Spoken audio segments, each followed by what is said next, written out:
I want to thank you all, and I want to thank Primetime Palm Beach County for having us. We are really excited to speak with you today about how we have partnered to create inclusive programming with our youth, specifically youth with different abilities during COVID-19. And this partnership is kind of an interesting dynamic. We actually are neighbors. So I'm in West Palm and Alex is in Boca, but it took a mentoring conference in Albuquerque, New Mexico, of all places, for us to connect. So it's really kind of nice that we're all in the same space. And I think Primetime has done an amazing job of helping us all get together in this space. So we hope to formulate new partnerships with you all, and we look forward to the session. So a little bit about who we are. So I'll go first. My name is Noelle Guay. I am the Palm Beach County 4-H Extension Agent. I work with both, I'm an employee of both Palm Beach County and the University of Florida. And I've been in this position for about 6 years. Awesome. Good morning. I'm Alexandria May. I am with FAU Center for Autism and Related Disabilities. And I am the IRISE2 Mentoring Program Coordinator, which I will tell you a little bit more about in a little bit. So a little bit of background about 4-H for those of you who have never heard of 4-H or didn't know we even had 4-H in Palm Beach County. Most people think if they have heard of 4-H, they think we're just cows and corn. And while our roots are definitely in agriculture, that's where our origination has started, getting youth involved to bring science-based information out to the farms. We have evolved, and we do have a very large presence here in Palm Beach County, working with at least or around 15,000 youth annually with at least 6 hours of programming. And we have a wide variety of topic areas, and it all focuses on hands-on learning. We do everything from healthy living to food science to STEM, financial literacy, workforce development, and a personal passion of mine is our marine science program. So we are delivered by Cooperative Extension. So we are affiliated with Florida A&M University and, of course, the University of Florida. And we are considered as Extension the arm of the university to our local counties. 4-H is in every county in Florida. So even if you're joining us from outside of Palm Beach County, you have a local 4-H agent. So if you want to get involved with 4-H there, all you have to do is Google Florida 4-H, and all of your agents will be accessible to you as well. And so we are using research-based information from the university to create curriculum and programming that helps all of our Palm Beach County youth become responsible citizens and help create positive change and empower them to be leaders in their community. Awesome. So as I mentioned, I'm with FAU Center for Autism and Related Disabilities, and I run our IRISE2 mentoring program. So we made it IRISE2 because the name in and of itself is quite long. So it stands for Interests and Relationships Impacting Social Engagement and Employment. And so you can see just by our name, our goals are to help empower our youth, not only to help them practice social engagement, but also help them strive for higher goals to reach and sustain viable employment. As a part of FAU CARD, we are unique in the fact that we are a nonprofit that is housed on FAU's campus. We service 5 counties, so we service Palm Beach, Treasure Coast, Indian River, St. Lucie, and Okeechobee. But very similar to 4-H, there is a major CARD center at every state university. So UF, UCF, USF, Nova, and FAU CARD. And so that together, we encompass the entire state. So again, even if you're joining us from somewhere outside of the FAU CARD catchment area, there is a local CARD center at the major state university that is nearby that you are always welcome to connect with. Each of our programmatic offerings may differ just due to the county, the area, and the sources of funding. So each program or each center will offer different and unique programs, but our goals are all still the same: to work with individuals of varying abilities, all just with a diagnosis of autism. So a couple of our program models within the mentoring program specifically. So how do we operate? So we have a couple different programs. One might be the most traditional that people think of when they think of a mentoring program that well, now virtual, but that community-based mentoring aspect where we are taking a mentor and we are pairing them with one individual over the course of a year. So these matches are able to kind of engage in different activities. We've gotten super creative over the year with virtual activities and museum tours and Disney park tours, virtual escape rooms. I mean, we've tried to get creative. We also operate with group and site-based mentoring. So that is where we might take a group of students and we might pick a topic-based group. So for example, a STEM and mindfulness group, which is something that we have, a career readiness boot camp.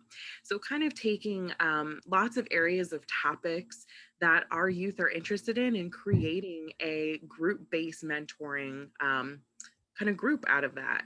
So in those, sometimes we strive to pair individuals one-on-one. Sometimes individuals are paired with one person, or one person is paired with multiple individuals, sorry. We also do vocational mentoring. So the city of Palm Beach gave us a proclamation. So every October 19th in Palm Beach County is actually IRISE2 Disability Mentoring Day. So in order to just kind of keep that going, we always try to partner with businesses and do vocational mentoring to give our students, our youth, the actual opportunity to kind of engage, to see what a workplace is like, to develop some of those skills in person instead of just reading about them in a book. And then last but not least, there are always aspects of informal mentoring, whether that be through our program or whether that just be in each of our daily professional lives where we are just assisting. A moment of assistance is informal mentoring. So we are all doing that. So just to get us all on the same page, so we all have some basic terms, I wanted to talk about, what are some terminologies and ideologies within youth with disabilities. And the first thing I want to talk about is our Americans with Disabilities Act.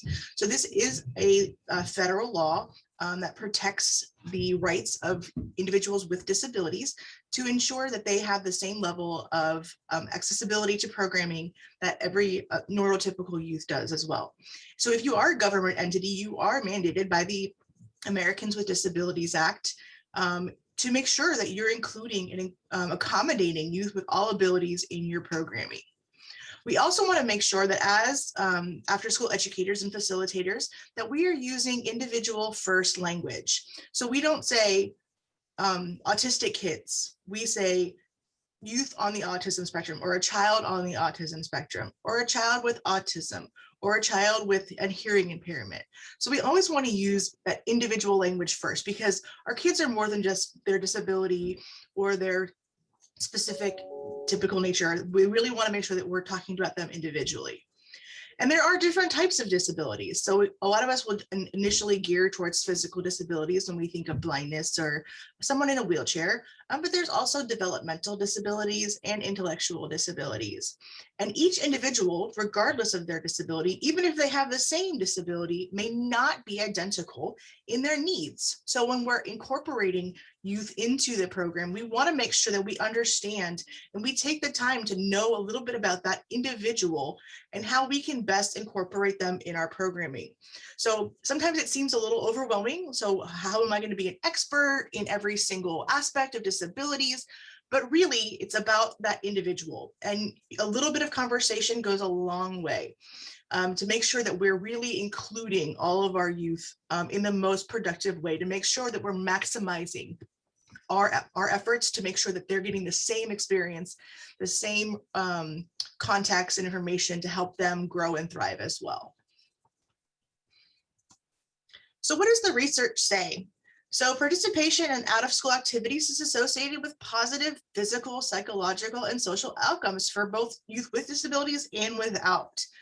So this is really important for what we all do. So we've seen it ourselves. We know how impactful youth participation after school really can have, on our youth. But unfortunately, only about 30% of youth with disabilities actually are actively engaged in after-school activities. And there could be a wide variety of reasons for this. It could be they just don't know that these programs are open to them. there's a fear that their child will be discriminated against, that they'll be outcast. They don't want to have some of those uncomfortable situations for their kids. They don't know that we're willing and able to make accommodations to incorporate them. So us doing some little things really goes a long way to help bring those individuals into our programming. So for example, we're doing 4 summer camps this summer with 4 and 4-H. We're actually getting to do small groups in person, yay. It's been a long time. But one of the things that we do when we send out our advertisements for our camps is we include with our ages, so we say ages 8 to 18 of all abilities. So that little tag on, those couple of extra words, really is like a beacon for those families to say, oh, they're talking to me and they are actually considering my child. And it opens that door for them to be able to come to you and say, I saw that it's all abilities. This is my child and this is the situation. And how can we make this work? And having those conversations with the families are really your best sources of information, because who knows those children better than their families. And like I said, you're not doing this alone. So we've partnered within 4-H with Alex and her team at IRISE, because when I started with 4-H, we only had one child who had different abilities in our programming, and I really wanted to change that, but I didn't know much about autism. I didn't know much about how to properly incorporate them and accommodate them. I didn't want to do, you always want to do, you don't want to do any more harm. You want to do more good. So I really wanted to be prepared, and going through partners like IRISE and FAU CARD has given my team and myself the empowerment to really incorporate those children and make it a seamless transition for all of those. So we really want to make those connections with all youth within their peers, and then show them that they can all make those changes and be a part of something and create that sense of belonging. So we all know belonging is a really powerful concept for all of our youth. So when we're able to create a space after school where those youth feel physically and emotional and safe, they can form those positive relationships, not just with their peers, but with their caring adult mentors. And having those adults in those roles other than their family members really gives them that sense of belonging and can be the foundation for them to learn critical life skills, navigate managing risks, so they're not looking for belonging in some of those more riskier situations. And they learn to be able to be advocates within their community and for themselves, which I think Alex will touch on. Yep. Yeah, I was going to say, within some of these things, just having the ability to kind of form and connect and have this sense of belonging. I mean, the opportunities are endless with our youth and with any youth. You really get to see the development of skills. You really get to see the development of self-confidence. And most importantly, for our differently abled individuals, you get to start to see the roots of advocacy for themselves growing. And maybe those have not been there, or maybe they have always been shut down in the past, but to see the evolution of that beginning and to know that we are empowering our youth to advocate for themselves, for others. And this can even be with neurotypical youth. Having the experience to work with our differently abled individuals allows them to see different perspectives, allows us to reduce stigma that might be associated with any of these labels, diagnoses, disabilities, and so on and so forth. So really the powers of advocacy also stem from this power of belonging. Exactly. And as we provide those opportunities for youth to take action in their communities and overcome obstacles, we're really helping them to build self-efficacy, which is one of our main goals as well. So what I want you to do is we're going to start to think like a differently abled person. So it's easy for us to sort of stay in our neurotypical lanes and think about how we would approach situations, especially in our educational opportunities. So I want to start thinking and putting our vision goggles on as if we were somebody with a disability. So first, I'm going to show you a picture. And as your neurotypical self, I want you to jot down, there's a Padlet QRC code. So you can scan that with your phone. It'll take you directly to Padlet, or you can type it in the chat, or you can unmute yourself and talk. And as a neurotypical person, I want you to tell me what you see. Okay. So what do you see when you look at this picture? So many of us with our after school programs may have seen something like this. So what do we see? I'm gonna give you guys a few seconds. I said, please feel free to enter the chat or unmute yourself, or you can use the Padlet code. I see a forest. A forest, right? Nope. Who left on Padlet? Nobody on Padlet yet, okay. Nothing to hold on to, a journey. Difficult terrain. Difficult terrain, absolutely. A path in the woods. I saw a path with obstructions. I'm sorry, you broke up. What would you say? I said I see a path that has I said obstructions that's in the way. Yeah, so there are Well, obstructions in this path. Exactly. So now if you put that hat on as a person with a disability, what are some challenges with this site that we may not consider? Not putting those logs in the direct path. So having those logs, that may be difficult for someone, not just with a wheelchair, but maybe an individual who has low muscle tone. So sometimes our youth who have Down syndrome may have difficulty with muscle tone. So they may not be able to traverse over those logs. Exactly. No handrails also. Right, no handrails.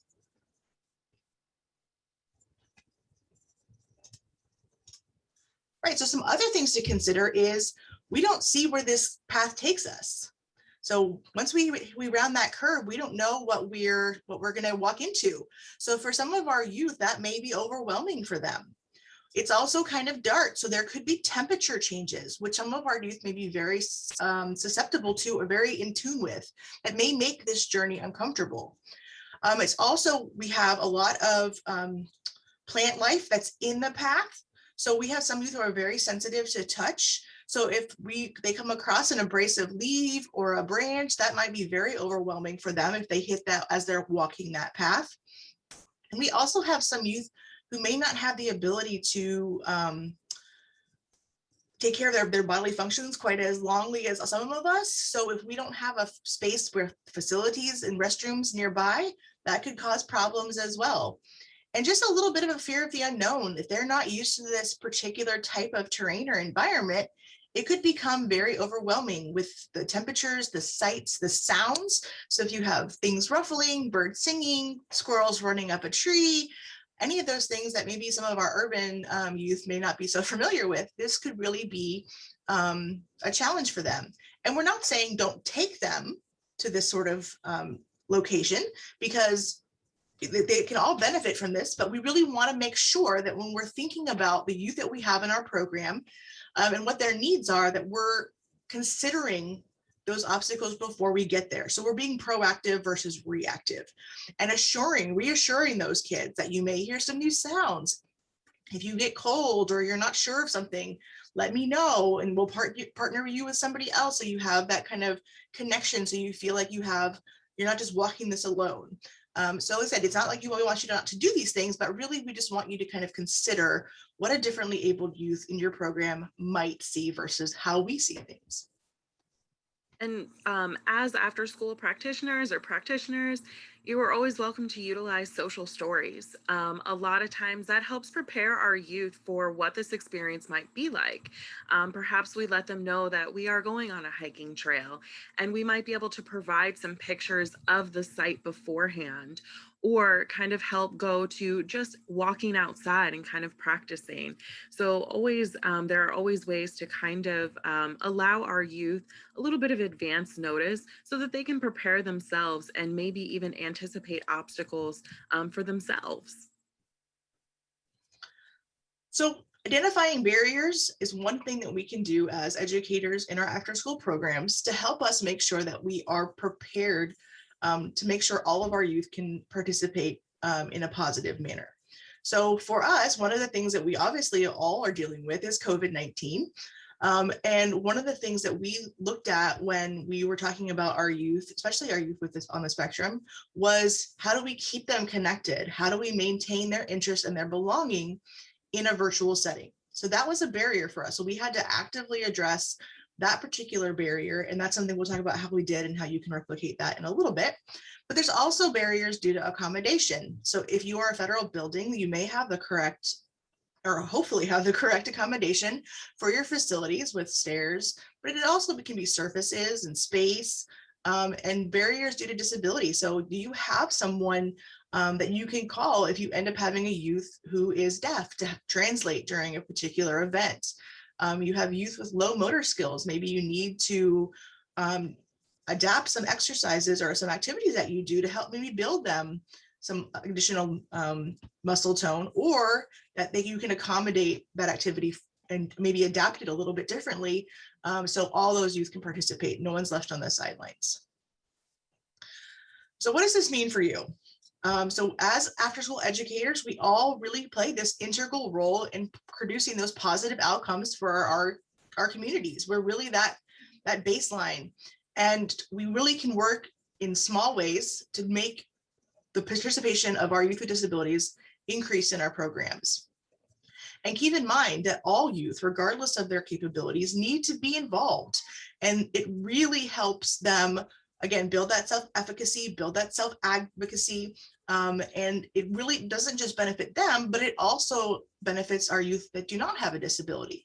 They begin to see and they benefit from inclusive programs that whether you have a disability or you don't, everybody has strengths and weaknesses, unique abilities. They bring something to the table, and it helps reduce that prejudice. So they can say, I know somebody who was on the autism spectrum and he was in my group and we had fun. He did everything we did. You know, it's just, it helps break down some of those preconceived notions, some of those preconceived fears. So what did we do when the pandemic hit? How did we take what has always been traditionally a community-based mentoring program? How did we pivot? How did we incorporate social and physical distancing? So the answer for me came through a HelloFresh commercial, and I know that sounds silly, but I was watching that and I was like, wow, how convenient. Everything comes in a box. That's amazing. I love it. And so it kind of got my wheels turning and thinking, you know what? This is actually a great opportunity. We can assemble a box of activities for a couple weeks and send them out to each mentor. And we refer to them as proteges, but you may have proteges, little students, mentees, whatever you want to call them. And so we thought, this is great. We can put everything in a box. We can mail it to both sides, and we can meet via Zoom and kind of engage in these activities. And so what I did, we looked through, we kind of thought, well, what are our youth particularly interested in? So a lot of our youth on the spectrum have this particular draw to STEM, to coding. And we also thought, you know what, this is a very stressful time for all of us, with a lot of changes, a lot of new things, a lot of unfamiliarity.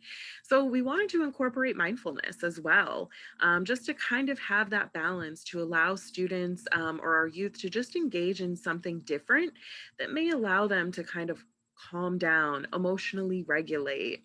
So in choosing a lot of the activities, what I did was, a lot of our individuals are very visual. So I bought different colored stickers, just little different round rectangular stickers and I would put the number. So say, for example, week 1 had a green sticker with the number 1 on it. I would also have a page that would be sent in the box with kind of a little guide map. So you'd have the green number 1 sticker, you'd have a pink number 2 sticker, a yellow number 3 sticker. And this just enabled our youth to more effectively match up with the activities that we would be doing from week to week. So I created paperwork, did kind of a lot of the visualizations. We put everything in the boxes and we just mailed them out to the homes. Because this was early on in the pandemic, we didn't have kind of a little drive up and distribute just yet, but we just sent everything through the mail and mailed it to everyone's home.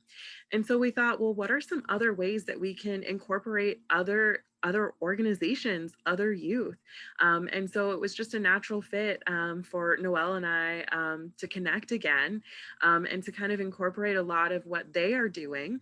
So as a portion of one of our weeks for our STEM and mindfulness program, we do healthy cooking, healthy exercising, and you may think of these things, or a lot of our youth may think of these things as things that they may not be interested in. But as soon as you put a different face to it, as soon as you make it more fun and engaging, and allow the youth to kind of just have fun with one another, they take it and run. And so a lot of our youth, you can see in these pictures, they took it. They brought their blenders in the Zoom background. They had all of their supplies. They knew how to make modifications for themselves. Maybe they knew that they didn't like pineapples and they really super love strawberries. So they would ask, if they can substitute the pineapples for the strawberries. And it also created a bonding and independent experience for them.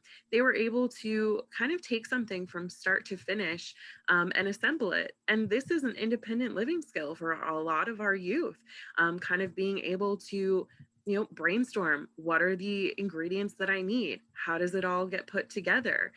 So these are powerful skills. So I want to just share with you just a 4-minute clip of kind of one of our sessions in action, just so that you all are able to see kind of what it may look like, just in kind of a live real-time experience. So let me. And we did provide all of the recipe cards and instructions prior to our meeting, so they had the opportunity to get prepared and feel comfortable. And all of the ingredients were under $10. Yep. So here we go. Play the game. Miss Noel and Miss Myve are going to choose a number, and I'm going to guess it.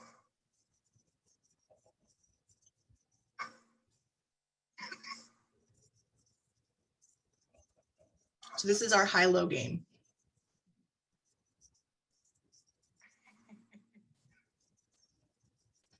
Are we ready? Okay. 50. Too high. 40. 20. 25. 30. 32. 40. Did I really say 40? I don't know. 45. Of course. 34. 33. Yay! Got it. Okay. So now we're going to go ahead and try the modified version. Who wants to play around? Oh, you guys are on YouTube? I didn't know that. Yeah. So who would like to play a version of the high-low game with us? All right. So Miss Myve is going to be our guesser. So we're going to have Miss Myve close her eyes, and I'm going to give us a number, so we're all going to know what number it is.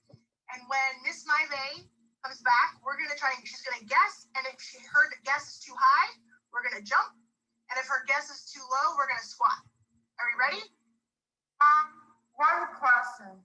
Sure. I kind of get how a game works. I'm just worried I'm going to do something wrong. What if I forget? What if I do a wrong movement? Like, what if I'm not supposed to squat? How am I supposed to? I know.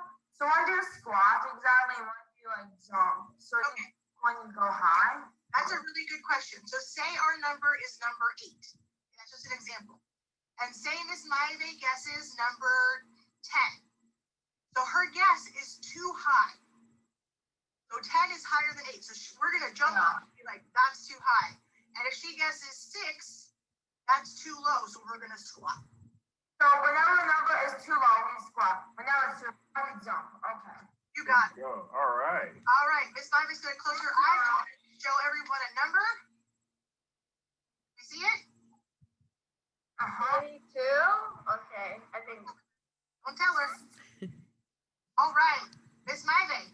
Ready? What's your first guess? 18. Too low. What's your next guess? 25. Too high. 20. 21. 22. Yay! Oh, I guessed it. I'm glad it was not 26. Can I do one? Can I tell you guys like the numbers? try one. Let's try one with Joel. Is that okay with everybody? Yeah. Do you want to pick the number, Joel? No. Don't tell him. Don't say the Who's number gonna out guess? loud. Okay. I I know offhand that I was gonna guess. Okay, so close your eyes, Joel. I'll put a number on the screen. And I cannot promise that I'll do the right thing because I always make a mistake. I always crunch when I have to. Y'all see the number? Yeah. That All right.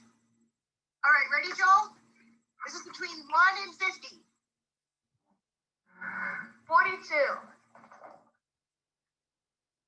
Oh. 35. Oh. 25. Oh. 14. Got it. How did you get there so quick? What? I was just guessing. Oh my god. Wow, that's good. Very good guess. So within that clip, I just want to point out a couple things. So first, 4-H was great in kind of having this explanatory, sorry, I couldn't get that out, explanatory video where they kind of went over, okay, this is how the game is going to work. And so that kind of set the stage, very similar to the social stories that I referenced. So this way our youth kind of had a preemptive understanding. Then again, you see some of our youth question, well, am I going to do it right? And so this was a great place for an insertion of advocacy, making sure that this person clarified that they knew what they were doing, that they wanted to make sure that they were playing the game right. Then later on in the video, you see Miss Maive, she also references, I always do everything wrong. So I may not get it right. And so in her doing that, that normalized those behaviors, that all of us have that capacity to maybe jump when we're supposed to squat or squat when we're supposed to jump. And then as you can see, how everything became engaging, our youth took that and ran with it. They were excited, they wanted to participate, they wanted to do it on their own. So just in that 4-minute clip, you can see a lot of different ways of just small, subtle things that you can incorporate into your program to cater it and help with allowing differently abled individuals to join and participate and have fun. We found that the videos that we had recorded prior were really good for our visual learners to see us playing the game prior, and then they could ask questions. We'd explain it verbally as well. So we were making sure we were doing this in different, gearing into different learning styles to make sure that all of our youth felt comfortable with the game before we played. You saw there's still some uneasiness, but we worked to reassure, and it was a lot of fun. And then they did their recipe after, and they were very keen to make sure they were watching the time to be like, we need to make our breakfast banana splits, so let's go. So it was a lot of fun. So for what worked, so this is something that we want you to be able to take away for your programs, is that we wanted to give those youth the opportunities to meet as a group, to have those social opportunities, and to meet individually with their mentors. So even though we were sort of separated by a screen during COVID, at least they knew that once a week they were going to be able to get together to talk with their mentors and talk with their friends. Again, like Alex mentioned, diversifying activities and bringing in new individuals like us really helped maintain that interest and participation, and they had something cool to look forward to with giving the instructions and the recipes prior, and giving them that time so they didn't have to feel stressed about it. They knew what was going to go on. They had all the ingredients, and no one felt like they couldn't participate. Maintaining those regular meeting times, so they knew at Thursdays at 2 p.m. and that's just an example, and that's when they got to do their group with IRISE, and it was a lot of fun. And in 2 weeks they're going to meet with 4-H, so it was a lot of fun for them to maintain those regular meeting times and have that belonging sessions to look forward to, and allow them some time to talk and socialize and ask questions. It doesn't always have to be, super structured formal programming. Just giving them some space to talk and ask questions and, chat about what's going on in their lives really helps build that connection and that state of belonging. And just to follow that, that was what kind of worked out really great about meeting on Zoom. We were able to kind of establish that schedule where we met 1 hour a week for the 7-week duration of the program. We utilized kind of the first session of us meeting as just kind of an introductory. allowing not only the proteges, the mentees, the students to meet their mentors, but also having the opportunity to meet other youth, as well as other mentors meeting other mentors. And then what we did is we would always start off with kind of an introductory lesson. Maybe that day we were building a solar powered race car. So we would kind of show a little video about what is solar energy, what is solar power, here in Florida, how we are the mecca of solar power with the sun always on us. And then we utilized the breakout room feature. And that was how we were allowed to have our matches kind of meet and spend that time with one another, getting to know one another. And then again, meeting as a group in the last couple minutes to kind of wrap everything up. So that was just a little bit more about the structure. So what are some lessons learned? Definitely, and I know we mentioned this previously, just varying the activities. You as aftercare providers, practitioners, whatever it may be, you are able to kind of utilize the same concept and run with it and make it adaptable, make it topic based on whatever your youth or students might be interested in. So don't be afraid to kind of have different versions of the same activity. Perhaps maybe they're with 4-H, they have the physical tic-tac-toe. Maybe, for example, some of those movements may need to just be emulated from a seating position. So allowing and explaining that youth have different options for the same level of participation can go a long way in comfortability. Again, teaching these real world applicable skills. We took something simple, such as kind of creating a breakfast banana split, but it allowed our youth to kind of learn these real world applicable skills. I can get some ingredients together. I can take a recipe card. I can get some ingredients together and I can put a fun breakfast together for myself. So these are excellent ways that can help our youth not only just visualize, but also expand their goals and their reach and their capacity. On-the-spot coaching. So this was something that we found to be a very valuable tool.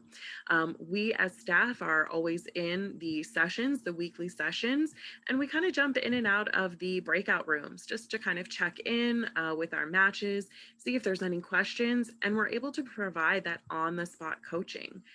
We recognize that not all of our mentors or not all students are going to come to our groups with this innate understanding of disabilities, with autism, with cerebral palsy, anything. So being able to kind of be there as a support system for them to kind of help enable them go through the learning process was powerful. It also allowed our mentors to kind of gain some confidence. We also know Zoom fatigue can be real, especially early on in the pandemic, where most of our youth, if not all of our youth, were receiving education via Zoom, via Google Classrooms, whatever it may be. So we also recognized, that Zoom fatigue could be real for our youth. And sometimes maybe we had a structured activity and maybe there was testing going on, or they had a hard day and they just kind of wanted to talk with their mentor. Also keeping in mind timeframes. So keeping sessions and meetings limited and kind of selecting the best day and time. We kind of played around with this. We settled on a sweet spot of an hour, but of course these are all adaptable as well. Maybe you know that your youth may only want to sustain their attention for 30 minutes, or maybe we're doing resume development and that might take an hour and a half. So kind of basing on whatever the activity, whatever your group is and whatever their needs are to kind of help you pick a day and a time that works. And most importantly, validate feelings of frustration or confusion. Kind of like we showed in that video, normalizing some of those behaviors. This allows both our youth and our mentors the space that they might need to ask for help, to ask for assistance. And circling back to what I said before, this all enables our youth to build their capacity for self-efficacy and self-advocacy.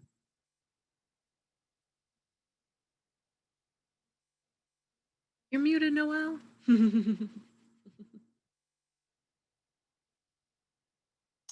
Thank you.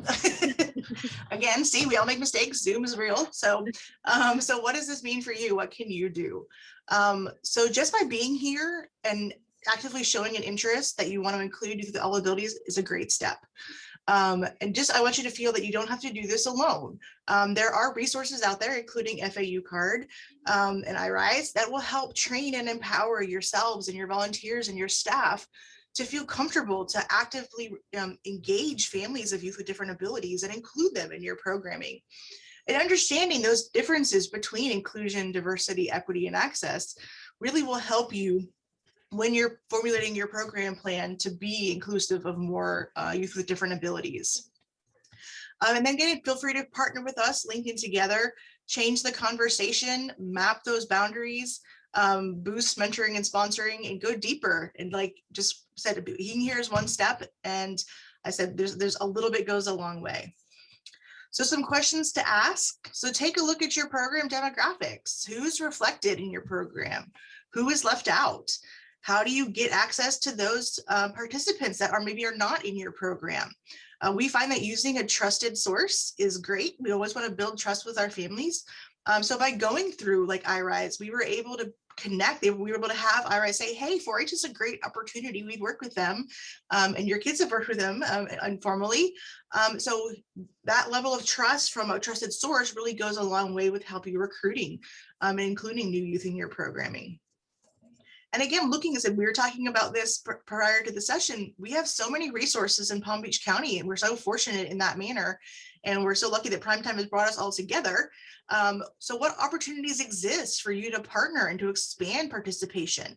Even if you're just doing a special visit at a certain group or having someone come to you, you're expanding your network of youth that could possibly benefit from your programs. And again, it's slow, but worth it. So don't expect to be 100% diversity inclusion completely by the end of the month. So a little bit goes a long way. And when we started, I said we had one youth who was involved in our program that was of different abilities. And now we have over 60. We have about 60. And that's in about 5 years of my programming. So like I said, it's slow going, but it's worth it. And the more the word gets out and the more of those families talk to each other and connect, you'll see that natural expansion. So it's slow, but it's worth it. So let's put this into action. So let's address those barriers that you can identify in your program that may inhibit some of those families from knowing that your program is open to them. So that all abilities little tagline is a great start. Make those accommodations. So again, talking with those families, having those conversations about what that youth needs to be able to participate fully and comfortably really goes a long way to facilitate inclusion. Again, be adaptable. Just because you've always done something some way doesn't mean you can't make those shifts and alter just a little bit to make sure that your program is inclusive. Encourage peer support. So we have a teen ambassador program, and we find that youth to youth peer motivation and mentoring goes a huge way, and it helps both sides benefit. So using peer support is really a great tool for youth to be able to feel like they belong and get that positive support in your after school program. Make those experiences positive, encourage independence. So our youth can do a lot more than sometimes we give them credit for. So let's just keep that in mind. And they're the ones who are going to be on their own soon. So we want to make sure that they have those life skills to be able to be successful and give back to our communities. And asking those questions, are you okay? What would help make this better for you? How can we accommodate you best? Or your child best. So asking those questions and not being afraid of those conversations really goes a long way. Yeah, and there is no judgment. I know sometimes we shy away from asking those questions. We don't want youth to feel kind of worried or, like they're going to change the activity for everyone else just because they can't do something or feel as though they can't do something. Always ask our youth. A lot of times they may have navigated a very similar experience and they may know what they need to do, and they would just as easily tell you if you asked them. So never shy away from involving the youth, asking them what they may need, what they may want, or what they may have experienced before as a barrier. Exactly. And we can engage our volunteers and staff who are interculturally and interability competent, or we can gain those inputs from our experts like we did with CARD and IRISE to really make sure that our programs were impactful and doing more good than harm. Ensure that communication and information meets cultural, language, and literacy levels. So we have a very diverse population here in Palm Beach County. So we want to make sure that all of our citizens know that they are welcome and valued. So in the end, those benefits really do outweigh the risk for our youth. So we always kind of worry about that risk management component.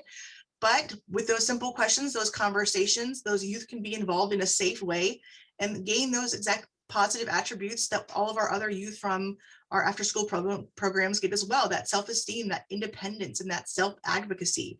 That's so important. Again, elicit those opinions and don't navigate this alone if you're not ready. So reach out. And adaptation is acceptable. I said, change is good. So I want to thank you for joining us. We really hope that this was helpful. Alex and I will be happy to answer any questions that you may have. You're welcome to unmute, enter your questions in the chat box. Our contact information is here, as well as some additional resources. So please don't hesitate to reach out to us as you're navigating your expansion. And if you have any questions, we'll welcome them now.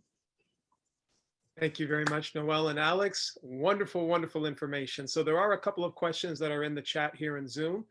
The first question from earlier was, Alex, you were talking earlier about the activity boxes that you distributed. How did you distribute those activity boxes to the youth and families? Yep. Honestly, we used Amazon just to kind of look up different activities that were related in the STEM and mindfulness field. And then what I did is we purchased all of those products. They came to my house, and then we put them all in a box. So each person got their own individual box, and I simply just took the boxes to the post office and mailed them. I have heard, and I have not yet explored, but that there is an additional fee possibly that if we kind of partner with Amazon, that they would be able to sort and send all of those as well. But I have no confirmation of that. That is my next avenue to explore. But for where I am, what I know has been working, and I'm still open to adaptation, is getting everything, putting it in a box, and just mailing it out to the home of the youth. We did also experiment with a distribution, so kind of going to campus, allowing families to come for a certain period of time and picking up the boxes, just so that it made it more friendly for families to kind of have different options. But we found that mailing it to the house often worked to be the most simplest and easiest. And we did something similar. We had a 4-H Camp to Go program during the height of COVID last year, and we were able to buy in bulk to save costs, and created packages for the youth to come pick up. And we sort of did a drive up system that worked as well. And we're happy to share any of those lessons learned if anybody's interested as well. Fantastic. Thank you both.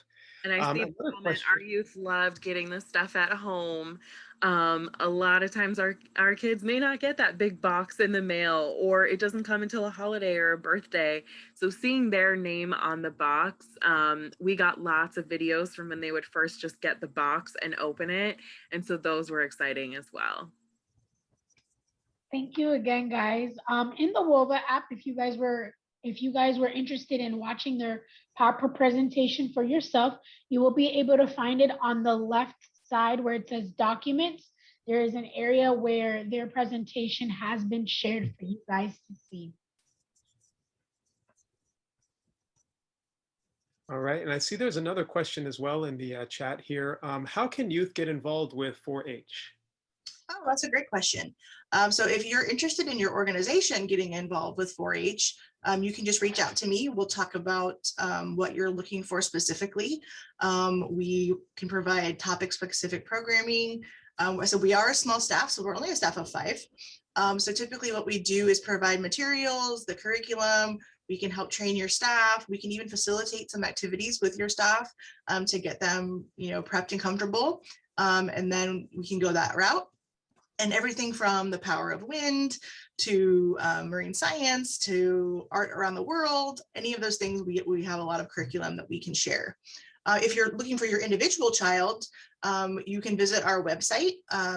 We've used Google Palm Beach County 4-H. There's a list of our clubs, of our events and activities. We have an online registration system. There's a $20 annual fee that includes their admission into our annual achievement night, which may or may not be happening this year because of COVID, but it also includes the insurance for all of their activities. And they'll find links to join virtual clubs, local county activities, as well as some of our competitive events. We have an annual fair event, so they can include their arts and crafts projects, sewing, video, science. We also have a public speaking and demonstrations and illustrated talks, competitive events. So all of those things are listed on their website. And if there's something that you don't know or you can't find or you're specifically interested, please feel free to shoot me an email and I would be more than happy to guide you. And just as a follow-up, in case anyone is interested in just learning a little bit more about FAU CARD, we of course work not only with the youth, but we are also in the community. We provide different trainings to different organizations, to different schools in the community. We have our autism friendly business program. So not only do we work with the individuals, but we also work with professionals. We provide CEUs, service learning credits. So you are always welcome to come to us if you just want to learn a little bit more information. And we also work with families, parents. We are a nonstop shop for families to kind of come. And a lot of times they're overwhelmed in navigating the early steps of these journeys and receiving a lot of different opinions. So our clinicians will work with the families and kind of help them digest the information and make sense of it. So we are a resource for individuals, families, and professionals. And the videos that you saw for the high-low game and many others are in our YouTube channel, which I've shared that link in the chat. That's open for everyone. So if you're looking for some new ideas, we actually have the fun, like Alex mentioned, our aerobic tic-tac-toe. We have a rock, paper, scissors game that's physical, some really fun, easy recipes that kids can do that are healthy, some cool time-lapse video of our embryology program where we actually hatch chicks in local classrooms, which we can do in after school programs also. So please feel free to take a look at that site as well and utilize that in any which way. It's a resource that we're more than happy to share with our friends in Palm Beach County. All right, this is fantastic. Can we give a big round of applause to Noelle and Alex for all this amazing information? We have a lot of appreciation in the chat for that. And thank you so much for Primetime for allowing us this platform to speak with all of you. We had a great time and we really appreciate the platform.